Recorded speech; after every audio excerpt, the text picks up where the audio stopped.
Wyoming Territory, 1878.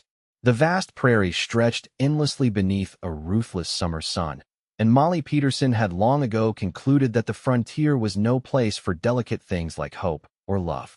Standing on the porch of her father's general store in Clearwater Springs, her amber eyes surveyed the dusty main street with practiced wariness. At 22, she had already weathered more hardship than most twice her age. The fever that took her mother 3 winters past, the ranch foreclosure that broke her father's spirit, and the persistent marriage proposals from men who saw her only as a means to claim her father's store. A woman alone in these parts is just waiting for tragedy, her father often warned. Molly had come to believe it, wrapping that harsh truth around herself like armor. Her honey-blonde hair was always neatly pinned beneath practical bonnets, her sky-blue calico dresses chosen for durability rather than fashion. Beauty was a liability on the frontier. It invited trouble from men with whiskey-soaked ambitions and nothing to lose. What Molly wanted was simple enough: to keep the store solvent, care for her ailing father, and perhaps someday save enough to return east, where civilized society might offer protection that 6-shooters and shotguns could not. What she needed, though she'd never admit it aloud, was someone to remind her that surviving wasn't the same as living. That Harrison fellow came sniffing around again. Her father called from his chair by the pot-bellied stove. "Says he'll take good care of you when I'm gone." "Harrison can take care of his own cattle and leave me be," Molly replied, brushing flour from her apron as she tallied the day's receipts. "I've managed this store for 3 years without a husband's help." The jingle of the door chime interrupted their familiar argument. Molly looked up, expecting Mrs. Whitaker for her weekly purchase of sugar and coffee. Instead, a tall stranger filled the doorframe, silhouetted against the harsh midday light. Xander Weston removed his hat as he stepped inside, revealing sun-streaked brown hair and eyes the color of warm whiskey. At 25, his face still carried the openness of youth, though the set of his shoulders suggested a man who'd shouldered responsibilities beyond his years. A light stubble shadowed his jaw, and trail dust coated his serviceable denim and leather, but there was something undeniably gentle in his demeanor that seemed at odds with the Colt revolver holstered at his hip. "Afternoon, ma'am," he said, his voice carrying the slight drawl of Texas. "Looking for work? Station agent mentioned your store might need help with deliveries." Molly sized him up with practiced caution. "We're managing just fine."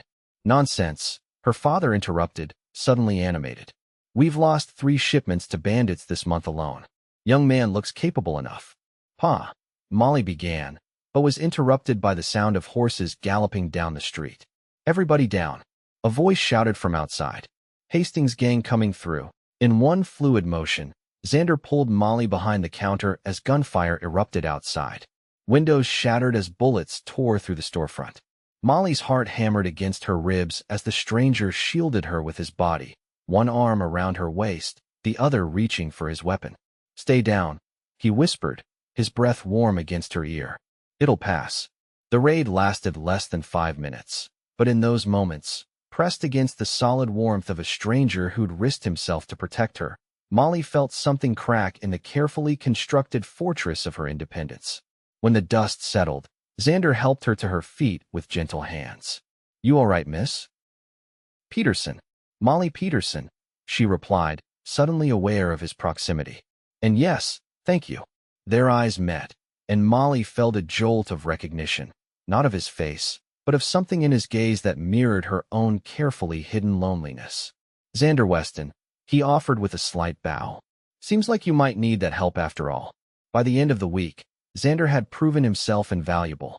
He repaired the broken windows, reorganized the storeroom, and established himself as a deterrent to the rough elements that had previously seen the Peterson store as easy pickings. What Molly hadn't anticipated was how his presence would unsettle the careful balance of her days. "You ever consider that the frontier isn't just about survival?" Xander asked one evening as they closed the store. "That maybe we're building something here worth more than just getting by?" Molly snorted softly. "Romantic notions get people killed out here, Mr. Weston." "Call me Xander," he said, handing her a wildflower he'd picked on his morning ride. "And I've seen more people die from giving up hope than from keeping it." She accepted the flower without thinking, then caught herself. "I don't have time for flowers or fancy ideas." Maybe that's the problem, he said quietly. 2 weeks later, Molly watched from the store window as Xander broke a particularly spirited Mustang in the corral behind the livery. His movements were graceful, patient, his voice a soothing murmur that gradually calmed the frightened animal. "That boy's got away," observed Mrs. Whitaker, following Molly's gaze. "Reminds me of my Thomas, God rest him. Gentle with creatures, respectful to women, but steel when needed." She patted Molly's hand. "Rare combination in these parts." "He's just passing through," Molly replied automatically, though Xander had shown no signs of moving on. "We're all just passing through, dear," the older woman said with a knowing smile. "Question is whether we do it alone or not." That evening, a thunderstorm rolled across the plains, transforming the dusty streets into rivers of mud. Molly was securing the last shutter when Xander appeared at her side, soaked to the skin, a drenched burlap sack in his arms. "What in heaven's name?" she began, but fell silent as he opened the sack to reveal 3 bedraggled kittens. "Found them by the creek," he explained, water dripping from his hair. "Mama cat was gone. They wouldn't have lasted the night." Without a word, Molly fetched towels, and together they dried the tiny creatures by the stove. Their fingers brushed repeatedly, sending inexplicable warmth through her chest each time. "Why did you really come to Clearwater Springs?" she asked suddenly. Xander's hands stilled. "Running, I suppose. Same as everyone." "From what?" His eyes met hers, unguarded for the first time. "A past that proved I wasn't good enough to protect what mattered." He stroked one of the kittens with a gentle finger. "My pa's ranch was raided 3 years back. I was in town, celebrating my 22nd birthday. By the time I got home..." He swallowed hard. "Mother, sisters, pa, all gone." "So you left Texas," Molly whispered. "Spent 2 years tracking the men responsible," he admitted. "Found them too. Put them in the ground one by one." "Did it help?" "No." His honesty cut through the room like a blade. "Still felt hollow. Started drifting after that, taking work where I could. Figured if I kept moving, I wouldn't have to face that emptiness." Molly found herself reaching for his hand. "I'm sorry. Way I see it," he said, his fingers cautiously interlacing with hers. "We can let what's broken define us, or we can try to build something new." As spring thawed into summer, Molly found herself watching the clock for Xander's return from deliveries, treasuring their conversations on the store porch after closing, and dreading the inevitable day when the wanderlust would take him elsewhere. Their easy companionship had become the brightest part of her days, yet she kept her heart guarded, reminding herself that men like Xander, handsome, capable, kind, didn't settle for shopkeepers' daughters in forgotten frontier towns. "You ever think about dancing?" Xander asked one evening as they watched fireflies rise from the tall grass behind the store. Molly laughed. "Dancing? Here, town's having a social next Saturday, raising funds for the schoolhouse." "I don't dance," she replied automatically. Xander smiled. "Everyone dances, Molly. Some just haven't found the right partner yet." The night of the social arrived with unexpected butterflies in Molly's stomach. She wore her mother's dress, cornflower blue with delicate lace at the collar, and for the first time in years, let her hair fall loose in soft waves down her back. The town hall had been transformed with paper lanterns and wildflowers. Fiddle music filled the air as couples swirled across the plank floor. When Xander appeared at her side, his usual work clothes replaced by a clean white shirt and black vest, Molly felt a flutter of something dangerously close to hope. "You look beautiful," he said simply, offering his arm. She took it, trying to ignore the whispers that followed them onto the dance floor. "Everyone's staring." "Let them," Xander replied, his hands settling at her waist as he guided her into the dance. "They're just jealous I found the prettiest girl in Wyoming Territory." For a few perfect hours, Molly allowed herself to forget the harsh realities waiting beyond the lantern light. In Xander's arms, she felt weightless, protected, seen in a way she'd never experienced before. "See," he whispered as they swayed to a slower tune. "Dancing isn't so terrible. It depends entirely on the company," she admitted. His eyes softened. "Molly, the doors burst open. Sheriff Davis stumbled in, blood staining his shirt. "Hastings gang," he gasped. "They've taken hostages at the saloon." The music died. Men reached for weapons, women gathered children. Xander's expression hardened as he turned to Molly. "Stay here," he ordered. "No," she countered, surprising herself.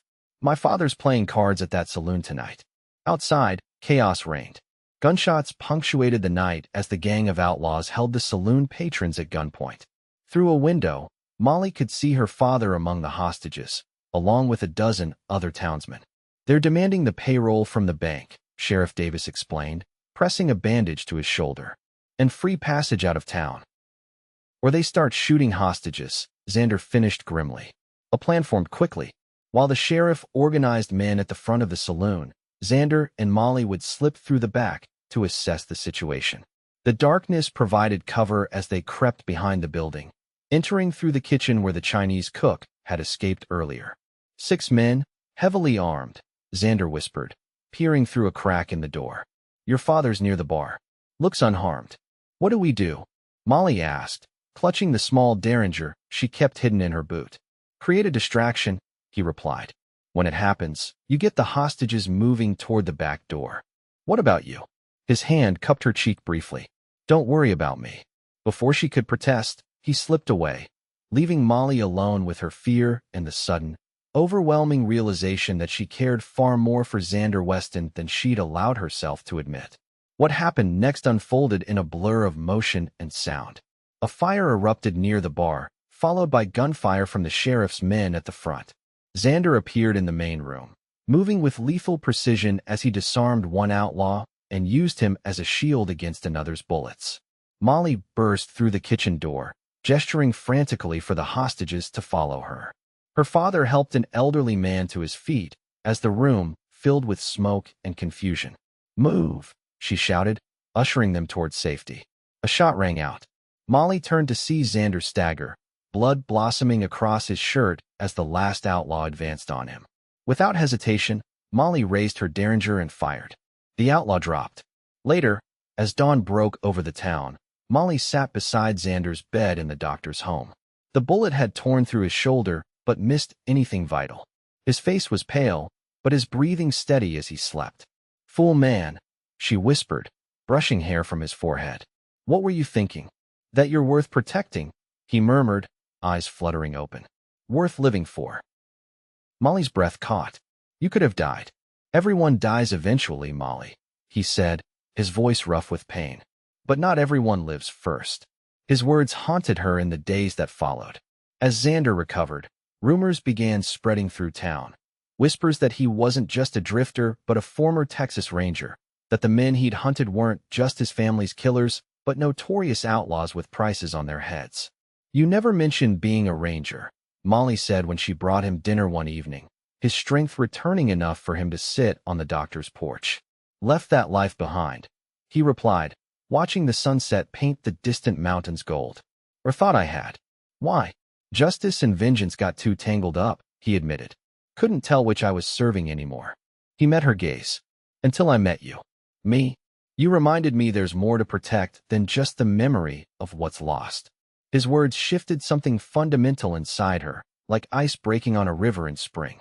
For the first time since her mother's death, Molly allowed herself to imagine a future beyond mere survival, one with laughter, purpose, and perhaps even love. 3 weeks later, Molly was arranging a new shipment of fabric when the store door opened. A woman in expensive Eastern clothes entered, her posture radiating confidence and breeding that immediately set Molly on edge. I'm looking for Xander Weston, she announced without preamble. And you are? Molly asked, noting the woman's perfectly coiffed dark hair and the quality of her traveling suit. Eliza Montgomery. His fiancée. The words landed like a physical blow. Molly steadied herself against the counter. There must be some mistake. No mistake, the woman replied coolly. We were engaged before he disappeared 3 years ago. His family's been searching for him since. She removed her gloves with deliberate grace. When we received word he'd been involved in some frontier heroics, I came immediately. Xander's face when he entered the store and saw Eliza drained of all color. Eliza, what are you doing here? Retrieving what belongs to me, she replied, crossing to kiss his cheek. Your father is ill, Xander. It's time to come home and take your place. Molly excused herself, retreating to the storeroom where she pressed her forehead against the cool adobe wall. A fiancé, a wealthy family, a real name, Alexander, not Xander. Everything he'd told her had been partial truths at best, outright lies at worst. That night, Molly avoided the store, walking instead to the bluff overlooking the town. The first stars were appearing when she heard footsteps behind her. "Molly." Xander's voice was rough with emotion. "Please let me explain." She didn't turn. "Explain what? That you're engaged? That you're not who you claim to be?" "I'm exactly who I claimed," he insisted, moving to stand beside her. A man running from his past. "I just didn't tell you all of it. Your name isn't even Xander." "It's what my mother called me," he said quietly. Alexander seemed too formal for a ranch boy. He sighed heavily. "Eliza and I were betrothed when we were practically children. A business arrangement between families. I never loved her. But you're promised to her." "I was," he corrected. "Before my family was killed. Before I left that life behind." Molly finally faced him. "And now I know what I want." His eyes held her steadily. "A life I choose, not one chosen for me." But the damage was done. Trust, so hard won on the frontier, had fractured. Over the next week, Eliza's presence in town created a constant reminder of the world Xander had left behind, a world of wealth, position, and Eastern refinement that made Molly's frontier existence seem painfully small by comparison. "You could have a real future with him," her father said one evening as they closed the store. "Don't let pride stand in the way." "It's not pride," Molly replied. "It's reality. Men like him don't stay with women like me." "That boy looks at you like you hung the moon," her father countered. "Some things are worth fighting for."